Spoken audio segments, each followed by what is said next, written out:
We all try and keep track of moments in our lives, but often these moments vanish. Now, some of them have been recovered, and we're about to get real lost.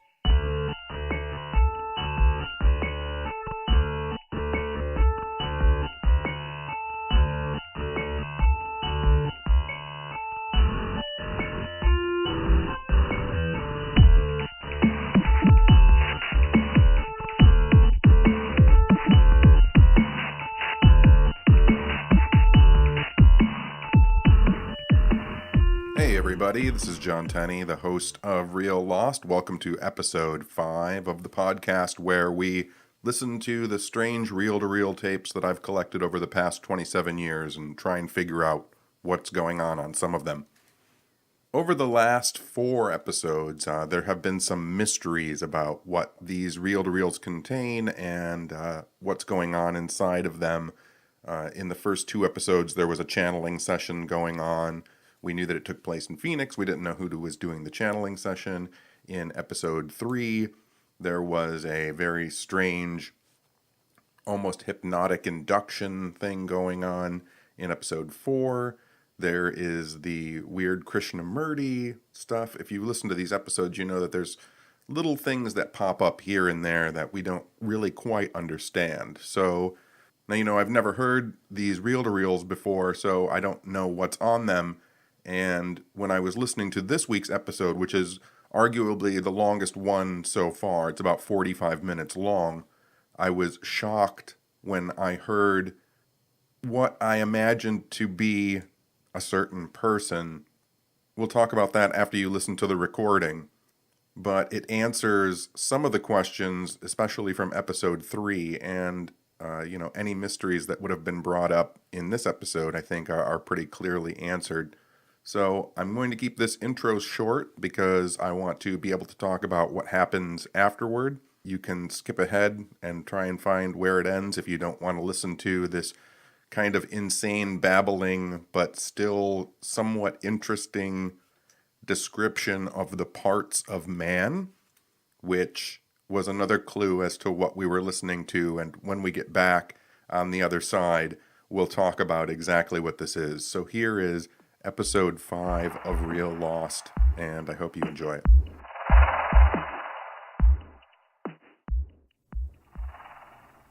My subject in this tape, there exists a great deal of confusion on the subject of the parts of man. There is a great deal of loose talk using such words as the self, or the mind, or the person. And since identifications in reference to such subjects are very dangerous, it is good to have a very clear understanding of the parts of man. Now, first of all, we'll start out with substance. We find that a great many things in this world, like salt, for example, or water, are so-called simple substances. Many other substances are mixtures of those things, such as salt water. Salt water is a mixture of salt and water, and the two can be easily separated. Something like soap may be a mixture of certain substances. Certain kinds of food are mixtures of substances. Organic cells are mixtures of substances. But insofar as physical things are concerned, substance seems to be a kind of a basic building block. Now, what is a substance? Well, in order to find out what a substance is, it is necessary to go into the very small. Suppose we have some salt. Let's divide this salt down into little tiny pieces. How far can we carry this process? Well, it is believed, I don't know whether it's proven or not, but it is believed by the majority of scientists that if we divide salt into smaller and smaller bits, after we get to a certain point, it isn't salt anymore. It becomes something else. But it is believed by our chemists that the smallest piece of salt that is salt, that isn't something else, is what is called a molecule. M-O-L-E-C-U-L-E. A molecule of salt is the smallest piece of salt that is still salt. So we might say that molecules are the units of substance. A molecule is said to be a chemically more or less stable or balanced substance. Now, what happens if we divide a molecule of salt? Well, chemical science tells us that we get two parts, one of which is a metal called sodium, and another of which is a gas called chlorine, neither of which have any great resemblance to salt. Now, this gas and this metal that we get are not in the form of balanced or stable molecules. They are the building blocks out of which molecules are made, and they're called atoms or elements. Now, we've gotten two steps there. We've got molecules. Molecules are units of substance. And we have atoms, which are the building blocks out of which molecules are made. Now, what are atoms made out of? Well, again, according to our physical science, our chemical science, an atom seems to be a cluster of radiations. A cluster of radiations that are in harmony with one another, a pattern, a bunch of radiations that might be called a spectrum. It's very important to realize that it isn't that an atom has a spectrum. From the point of view of the scientists who go into it most carefully, an atom is a spectrum. It's just a bunch of radiations, a group of radiations. So now we know what atoms are made out of. They are made of radiations. And the type of radiation that is here referred to is what is called electromagnetic radiation. Now, electromagnetic radiation is a radiation that is three-dimensional. It takes a three-dimensional field. It has three components. It has a twist and a push. And of course, a twist consists of two components at right angles to one another, so to speak. That is, what we call radiations move through space, or what we call space, and they kind of rotate at the same time. That's where we get our concept of polarization and the rotation of the plane of polarization and so forth. There's various prisms that do that to a stronger degree than the air or space or the ether, whatever those may be, do it. So now we've gotten down 3 layers deep. Molecules, atoms, radiations. And I mentioned that radiations are made of 3 forces. They have components in 3 dimensions. Well, one of the things that a radiation is made of is a rotation. And a rotation is a two-force manifestation.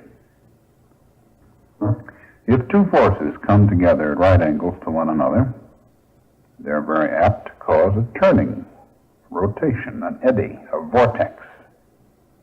So a rotation is a two-force manifestation, and a radiation is a kind of a propagation of rotations, a traveling of rotations. So rotations are what radiations are made out of. I've already mentioned that rotations are made out of 2 simple forces, right angles to one another, and they are just simply pushes. Now, a push, of course, is a kind of a pressure wave, and it can be a pressure wave in air, like sound, with which I am communicating to you, or it can be some kind of pressure wave directly in whatever the basic medium of transmittal may be. There are many theories about that. But nevertheless, we now have a kind of a catalog of the physical parts, the physical phenomena themselves. A simple push or a pressure wave, a twist or a rotation, what you might call a twist moving or a wiggle, which is a radiation. A bunch of radiations in a group, that is an atom. One or more atoms in combination, a molecule. And all physical things are made out of molecules in various mixtures, but the real unit is the molecule, and then these other parts down below it. So we have 5 different levels of physical phenomena: pushes, twists, wiggles, atoms, molecules. Those are 5 of the parts of man. Now, this person which we inhabit and which we perhaps think we are consists of these 5 kinds of physical phenomena, various ways. And it also consists of organs whereby these 5 kinds of phenomena can be detected or sensed, and organs whereby these 5 kinds of phenomena can be generated or produced. Now let's go into that a little more carefully. Take molecules. How is it that we sense molecules? Well, the only sense that we have which detects molecules directly, without performing any chemical operation on them and splitting them up into atoms, that detects them directly, is the sense of smell. If there is a little bit of what is called musk in the room, molecules of that musk diffuse through the air. They enter our nostrils. And in those nostrils, they are detected as musk. The sense of smell is our molecule detecting sense. Now, how do we generate molecules? The waste products of the body are not molecules generated by the body. They are simply chemical byproducts of our digestive tract.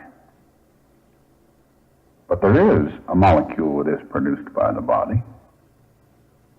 It is called a gene, G-E-N-E. And it is a special molecule used by the body in reproducing the body. A gene is a molecule from which a body can grow. And genes are produced by what is gonads, Gonads, or sexual centers, organs, basic organs. I'm not speaking now of the genital organs. They are the physical instrument, shall we say, of the sexual function.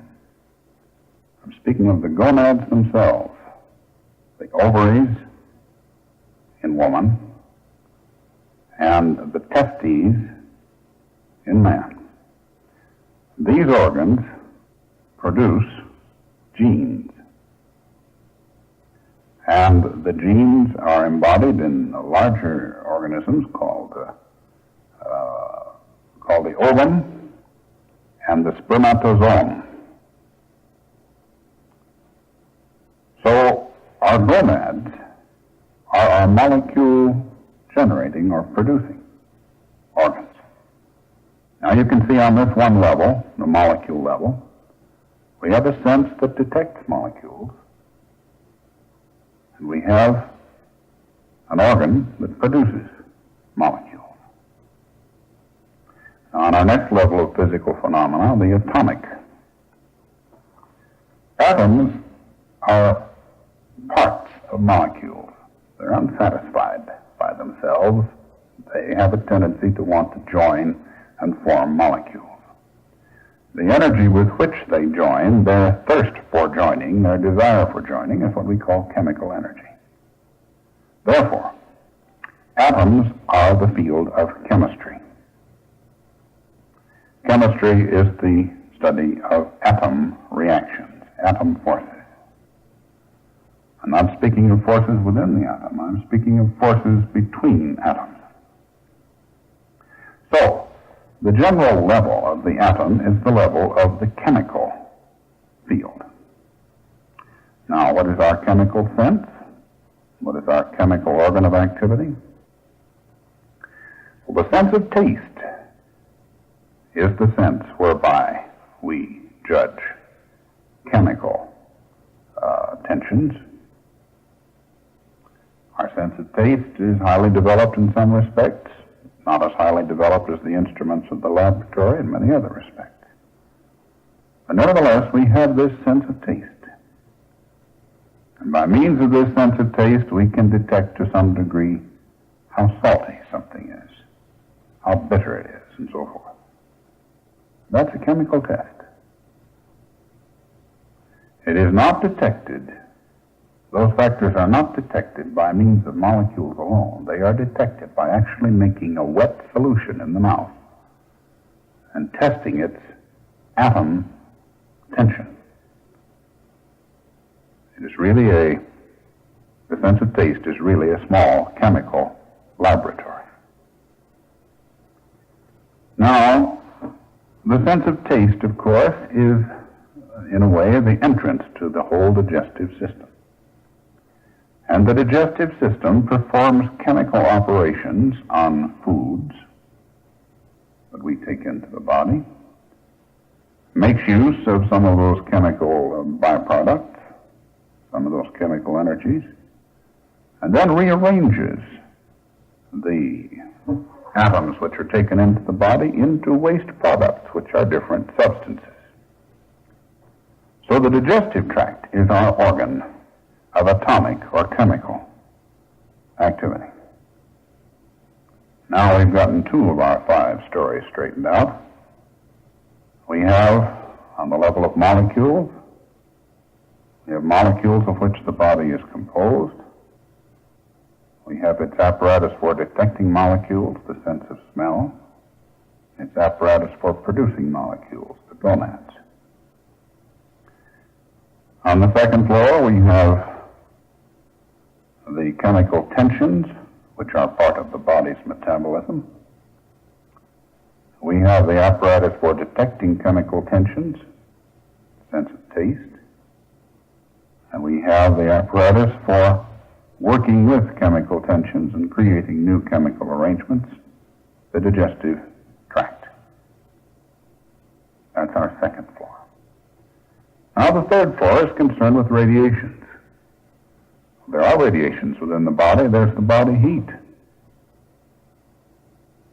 Various kinds of caloric or heat energy in the body. And we have a sense whereby we can detect radiations, the sense of sight, the eye. We can also detect heat through the skin and so forth to a considerable degree. But our main sense for detecting electromagnetic radiations is the sense of sight. Now, how do we produce electromagnetic radiations? The process of oxidation, as it takes place in the muscles,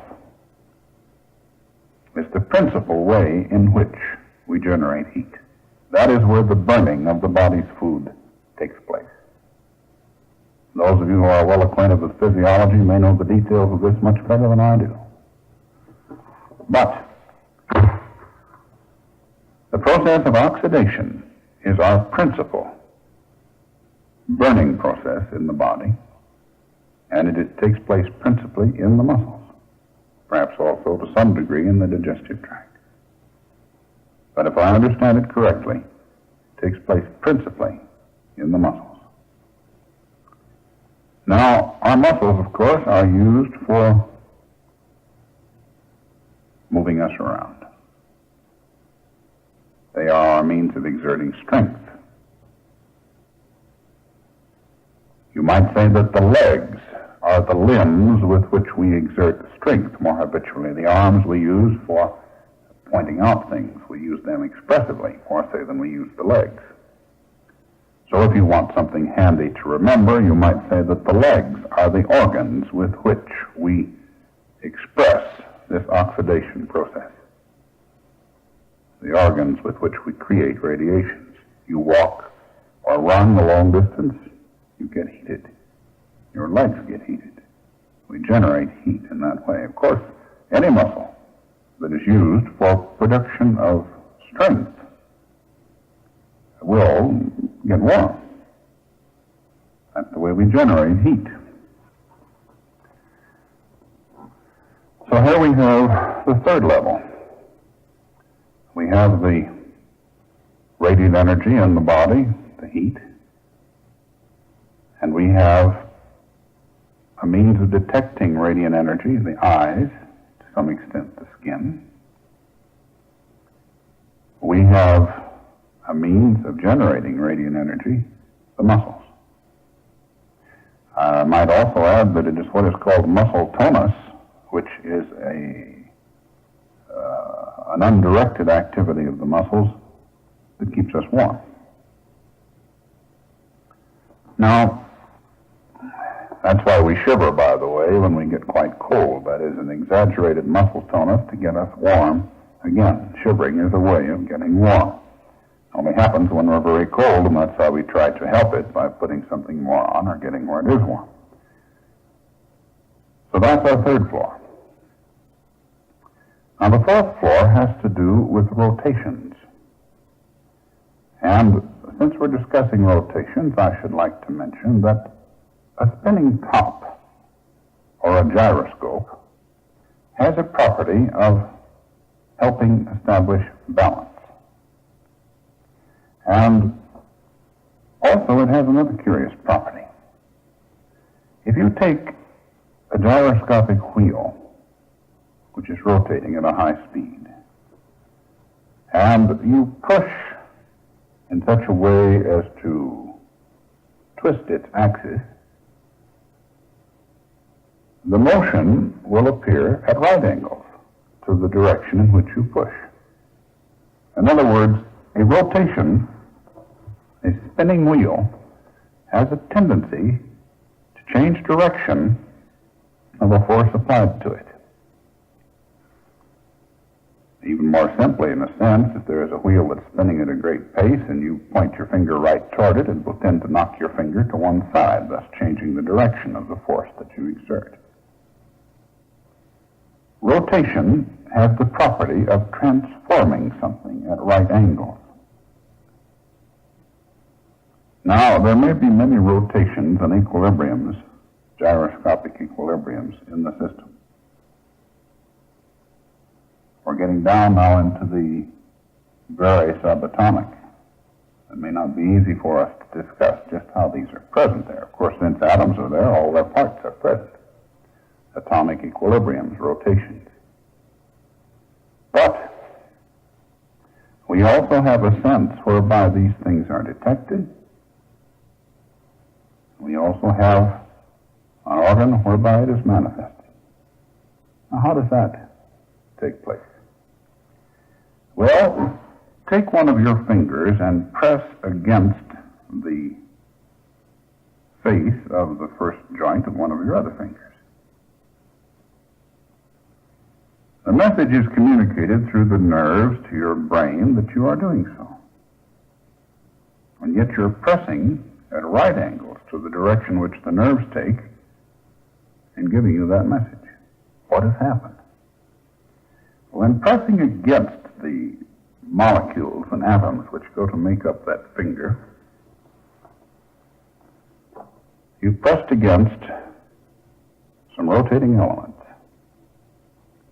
And those rotating elements have the property of turning the direction of that pressure at right angles.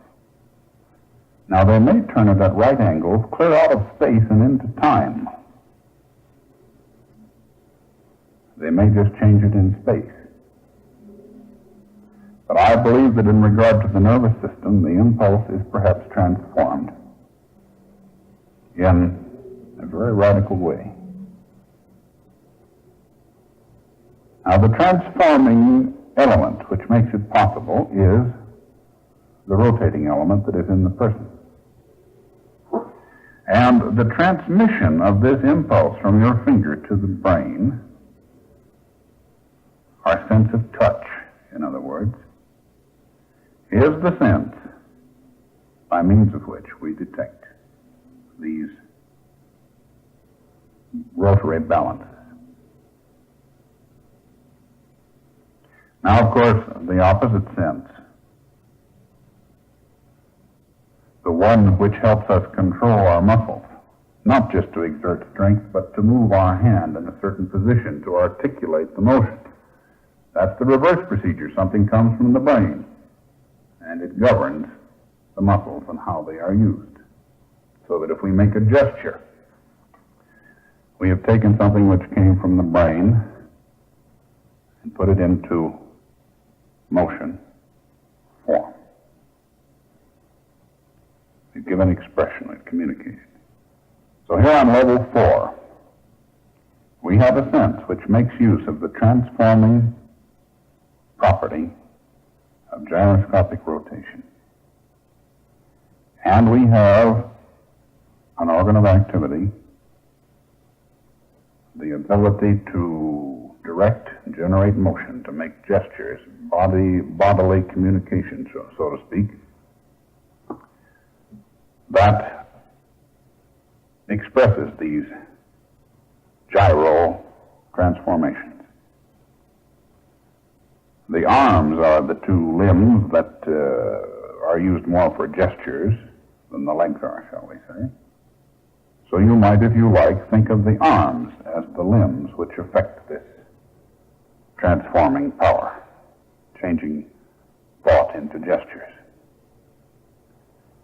And of course, the sense of touch changes touch into thought, so to speak. So, the transforming elements within the person are the physical phenomena spoken of here. Resonances, all that sort of thing. And the sense of touch is the sense which detects them, makes use of them. And the ability to make gestures, to communicate, bodily communication, direction, control, animation.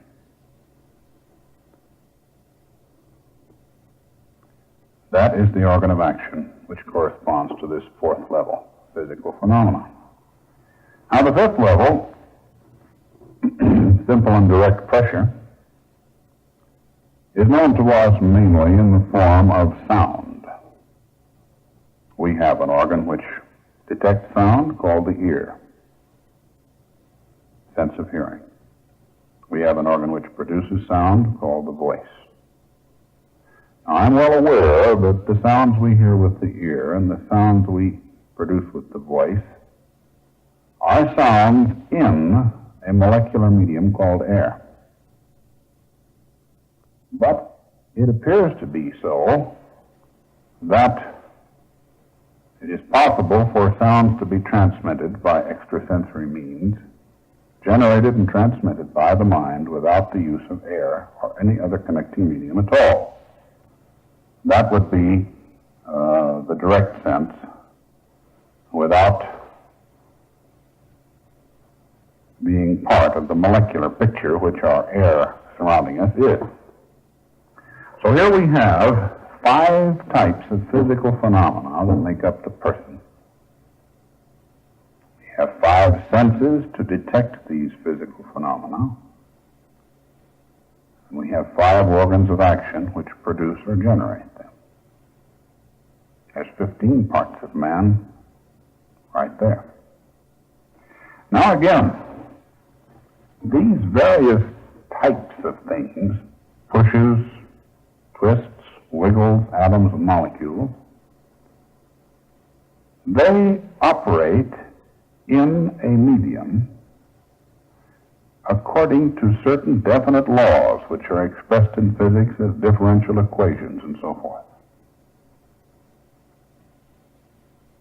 Molecules exist in dependence upon certain function relations called differential equations.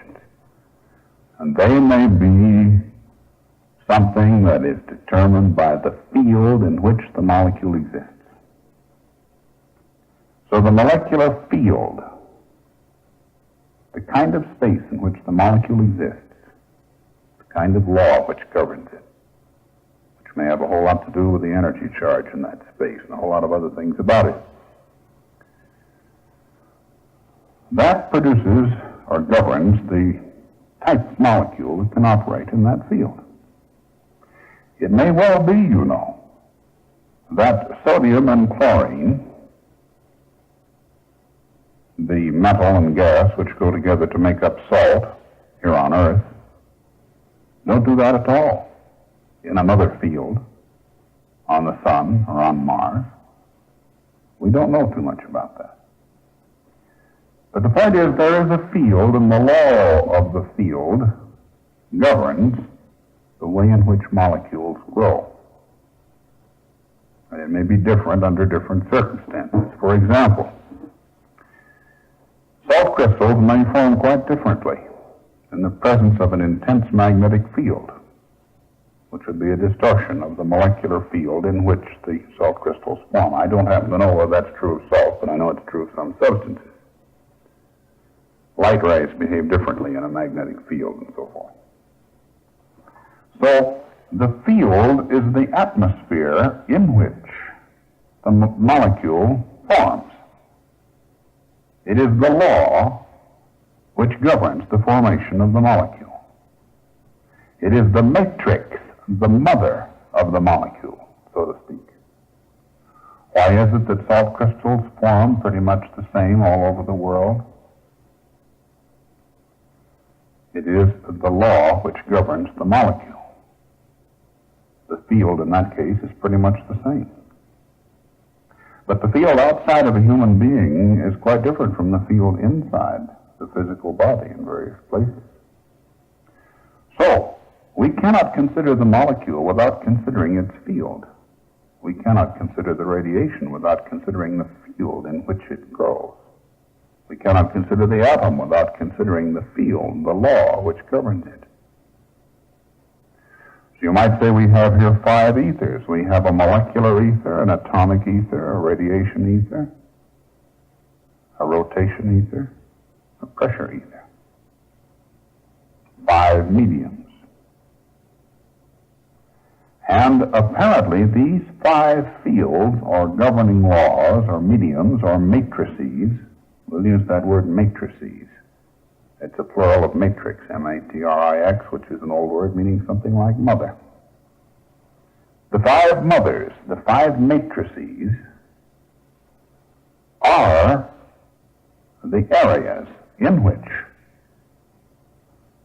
the five kinds of physical phenomena, the five senses which detect them, and the five organs which produce them operate.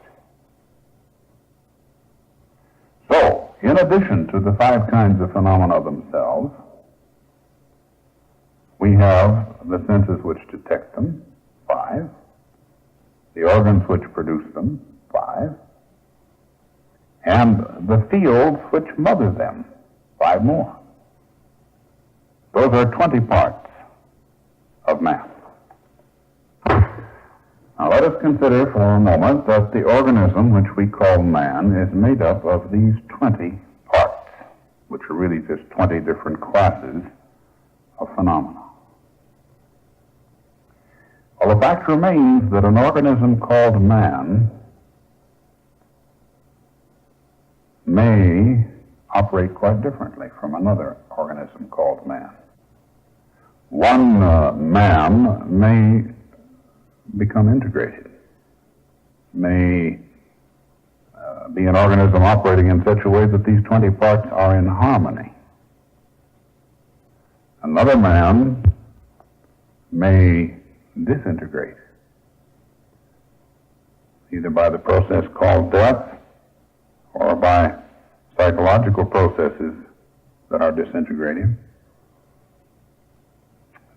Therefore, the organism lives in such a way that these 20 parts of man do not function harmoniously. They do not seem to benefit or improve their relationship, their functioning. So, on that basis, we can say that there seems to be an integrative function or agent or instrumentality in man, and there also seems to be a disintegrative one. If the integrative one is dominant, why then the person integrates. If the disintegrative one is dominant, then the person disintegrates in one way or other. And we have handy names for these. We call the integrative one E. It has many other names. We call it E. E is just simply a symbol for a short reference to it. It's been known by religious names. It's been known as the Holy Spirit, the Comforter, wisdom, understanding, and so on. The one that disintegrates, that causes trouble, that causes particularization or kind of separation, disintegration of the 20 parts, we can call for short I, capital I. Because it seems that what we call I, what we think of as our own ego, is a collection of prejudices, strains, tensions, the aftermath of past experiences, all of which gives us a tendency to feel that we are separate, peculiar, unique, individual, and all of which makes us function disintegratively. The 20 parts of the person do not operate in harmony with the 20 parts of other persons, because there is this illusion of being distinct, special, and separate. And not operating well with the 20 parts of other persons, they don't operate well with each other. So I is the disintegrative one, and E is the integrative one. They're two very powerful forces. Now, in one sense, of course, it might be said that they are really the same function, operating well or badly. That is, E is good and I is bad. A bad E is an I, and a good I is an E. You might say that if one's E is worsened, that it will degenerate until it becomes an I. And you might say that one's I, if improved, will become more and more impersonal and balanced until it becomes an E. Perhaps they are opposite sides of the same coin. Nevertheless, both I and E appear to operate outside of our normal range of consciousness. We are not ordinarily fully conscious of what we mean when we say I or when we say E. I is a mass of identifications. Now, identifications are statements that A equals B. Now, in the world of mathematics or in words, we can say that that's true. The word hash equals the word hash. But in actual fact, in the actual world of experience, no one thing is exactly equal to any other one thing. Therefore, identifications, though they seem to appeal to the mind, seem to be easy for the mind to form, are entirely foreign to the world of fact. And the mind called E, or the part of the mind called E, the instrumentality called E, seems to know the world of fact. The instrumentality called I seems to know the world of fancy. I is a mass of identifications. E is a knowing intelligence devoid of identifications. Both are beyond the range of our normal consciousness. But, as a byproduct of these two, there is an area in which I confronts E. And that area is the conscious mind. The conscious mind is the mind that watches the senses. It's the mind that watches thinking. It's the area of consciousness. It's the place in which I meets E. Now, people who achieve some terrific enhancement of I become less conscious. They get out of communication with their environment. They may enter into a state of yoga, a state of concentration. Likewise, people who achieve greater and greater contact with E, the consequent reduction of I, they don't operate with very much consciousness either, because they are so spontaneously related or in harmony with their environment. There's no area of conflict. There's nothing that needs to be attended to consciously. It's like using a knife and fork. When we first learn to use a knife and fork, we have to adapt our I to the facts governing knives and forks, which our E knows. And we're conscious of using a knife and fork for a while. But when we understand fully the facts about knife and fork, how to use them, then it is no longer in our area of consciousness. We use knife and fork without being conscious of it. Well, likewise, a person fully integrated,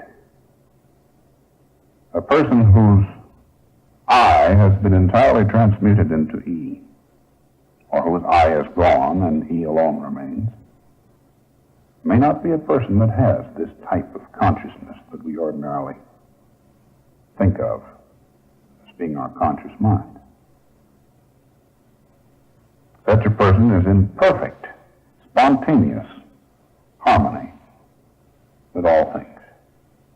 Now, the person who goes to the other extreme and makes a mountain of I and cuts off E, that person has become so egocentric that he pays no attention to anything outside of his skin.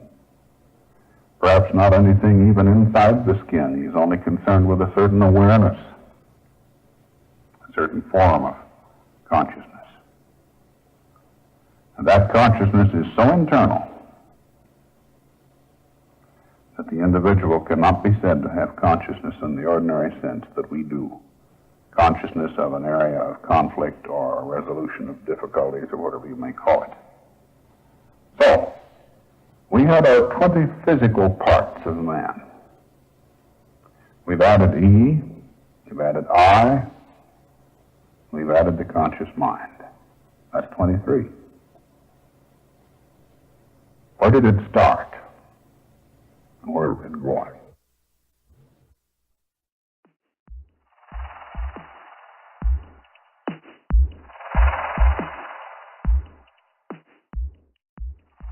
So, as I said, this is actually the longest reel that we've listened to so far in the now 5 episodes of this podcast, and it became clear to me at a certain point who we were listening to and what we were actually kind of listening to.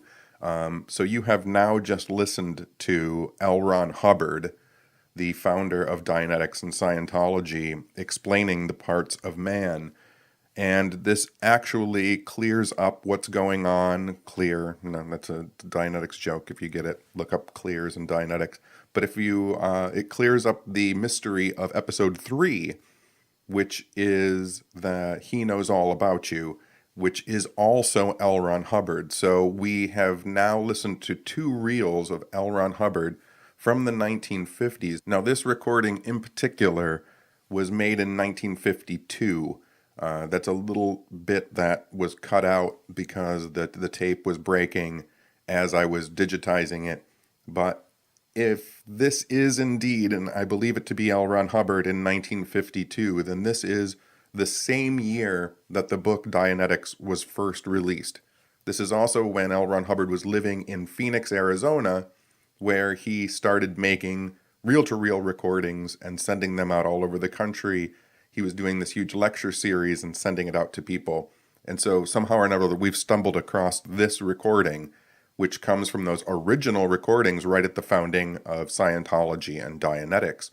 Another interesting aspect of this is the fact that we know historically that Hubbard was kind of secluded in Phoenix, Arizona at the time, making these recordings and really evolving Dianetics and Scientology at the time. And this also leads us back to some of the mysteries from the channeling sessions, because in the second episode of Real Lost, the channeler says that they're in Phoenix, Arizona. So this might actually be maybe later Dianetics, perhaps, or it could just be the fact that Phoenix was a very big kind of metaphysical New Age center, which is what I'm tending to believe, that this is just kind of a curious synchronicity, which seems to be happening a lot to me ever since I've started doing this podcast. There have been a lot of strange things that are happening. The next episode, episode 6, that's coming up, is massively synchronistic, which is, it's going to be our shortest episode after being this the longest episode. But you have just heard L. Ron Hubbard, and this is the man who created Scientology, that is followed by Tom Cruise and was followed by Isaac Hayes and supposedly Will Smith. Beck, the musician, is a Scientologist. His whole family have been Scientologists. So this is the formations of Dianetics and Scientology. So thanks for listening to this episode of Real Lost. If you have any comments, questions, suggestions, or desires, you can email me, john@weirdlectures.com, or you can post a comment in the comments section under the podcast. You can rate us. We're on iTunes now. You can rate us on iTunes. That helps some way or another. I don't know how. You can listen to us on Stitcher. The domain name is now been bought and is up, which is reallost.com. You can visit us on Facebook at facebook.com/reallost. And I'm always willing and wondering to hear what you think about what you've just heard. So here's hoping I see you next week, and hoping that you do not get lost.